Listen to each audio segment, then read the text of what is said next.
വയനാട് നൂൽപ്പുഴയിൽ കാട്ടാന ആക്രമണത്തിൽ ആദിവാസി യുവാവ് കൊല്ലപ്പെട്ടു. കാപ്പാട് ഉന്നതിയിലെ മാനുവാണ് കഴിഞ്ഞ ദിവസം കൊല്ലപ്പെട്ടത്. മാനുവിനൊപ്പമുണ്ടായിരുന്ന ഭാര്യ രക്ഷപ്പെട്ടത് തലനാരിഴയ്ക്കാണ്.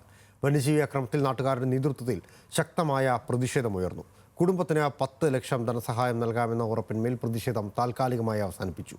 വയനാട്ടിൽ തൃണമൂൽ കോൺഗ്രസും ഫാർമേഴ്സ് ഫോറവും നാളെ ഹർത്താലിന് ആഹ്വാനം ചെയ്തിട്ടുണ്ട്.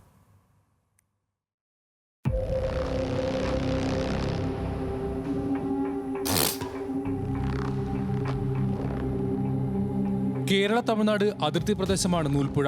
തമിഴ്നാട്ടിലെ വെള്ളരി ഉന്നതിയിലാണ് മാനുവിന്റെ വീടെങ്കിലും കുടുംബമൊത്ത് താമസിക്കുന്നത് കാപ്പാട് ഉന്നതിയിലാണ്. ഇന്നലെ നമ്പ്യാരകുന്ന് ഉത്സവത്തിന് പോയതാണ് മാനുവും ഭാര്യ ചന്ദ്രികയും. ഇരുവരും ബന്ധുവീട്ടിൽ തങ്ങി. സന്ധ്യയുടെ വീട്ടിലേക്ക് പോകുന്നതിനിടയിലാണ് കാട്ടാനയുടെ മുമ്പിൽപ്പെട്ടത്. ആക്രമണത്തിൽ മാനു സംഭവ സ്ഥലത്ത് വെച്ച് തന്നെ കൊല്ലപ്പെട്ടു. 3 ആനയിൽ 1 ആനയാണ് ഇയാളെ ഇങ്ങനെ സംഭവിച്ചത്. ചൂടായിട്ട് വരുന്നതല്ലേ, ഇയാൾക്ക് ഓടാൻ പറ്റില്ല. സാധനമൊക്കെ വാങ്ങി പാപം. വൈകുന്നേരം ഒരു 6 മണി തൊട്ട് രാവിലെ ഒരു 8 മണി വരെ നമുക്ക് പേടിക്കണം. കാരണം പുറത്തേക്ക് പോകാൻ പറ്റില്ല, രാത്രി ഒരു ഹോസ്പിറ്റൽ കേസിൻ്റെ പോകാൻ പറ്റില്ല, ബത്തേരിക്കും പോകാൻ പറ്റില്ല, എങ്ങോട്ടും പോകാൻ പറ്റാത്തൊരവസ്ഥയിൽ നടുക്കിൽ കുടുങ്ങി കിടക്കുക.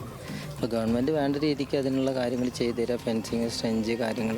പിന്നെ ഫോറസ്റ്റ് ഡിപ്പാർട്ട്മെൻറ്റിൽ നിന്ന് അവർ ആന വന്നു കഴിഞ്ഞ് വിളിച്ചു കഴിഞ്ഞിട്ടുണ്ടെങ്കിൽ പറയും ഒന്ന് തമിഴ്നാടുകാരെ നോക്കട്ടെ പറയും, അല്ലെങ്കിൽ കേരളക്കാർ നോക്കട്ടെ പറയും. ഇങ്ങനെയാണ് അങ്ങോട്ടും ഇങ്ങോട്ടും പറഞ്ഞുകൊണ്ടിരിക്കുന്നത്.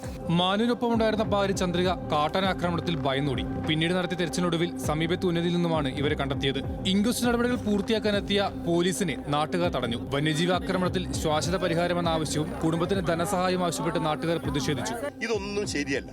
നിങ്ങളൊരു ജനകീയമായ ഇടപെടൽ നിങ്ങളുടെ ഭാഗത്തു നിന്ന് ഉണ്ടായാൽ നിങ്ങളുടെ പ്രവർത്തനങ്ങൾ സുഗമമായിട്ട് മുമ്പോട്ട് കൊണ്ടുപോകാം. നിങ്ങൾ നിങ്ങളുടെ നിലപാടായിട്ട് പോയി കഴിഞ്ഞാൽ റോട്ടിൽ ഇറങ്ങാൻ പറ്റില്ല എന്നുള്ളത് നിങ്ങളോട് പറയാം. മാന്യമായിട്ടുള്ള ഇടപെടൽ തന്നെയാണ്. പക്ഷെ ആ രൂപത്തിൽ ഒരു ഇടപെടൽ ഡിപ്പാർട്ട്മെന്റിന്റെ ഭാഗത്തുനിന്ന് ഉണ്ടായിട്ടില്ലെങ്കിൽ അത് ഞങ്ങളെ സംബന്ധിച്ചിടത്തോളം അങ്ങനെ നോക്കി കാണാൻ കഴിയില്ല. വനംവകുപ്പ് ഉദ്യോഗസ്ഥരുമായി നടത്തിയ ചർച്ചയിൽ കുടുംബത്തിന് 10 ലക്ഷം രൂപ ധനസഹായം നൽകുമെന്ന് ഉറപ്പ് നൽകി. ഇതോടെയാണ് പ്രതിഷേധം അവസാനിപ്പിച്ച് തുടർ നടപടികൾക്ക് അനുവദിച്ചത്.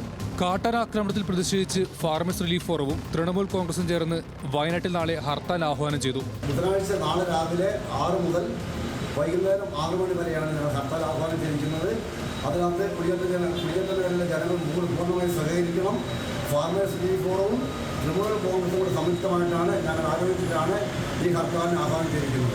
പ്രദേശത്ത് വന്യമൃഗ പ്രതിരോധ സംവിധാനങ്ങൾ ശക്തമാക്കുമെന്ന് വനംവകുപ്പ് രേഖാമൂലം ഉറപ്പു നൽകി. ന്യൂസ് മലയാളം, വയനാട്.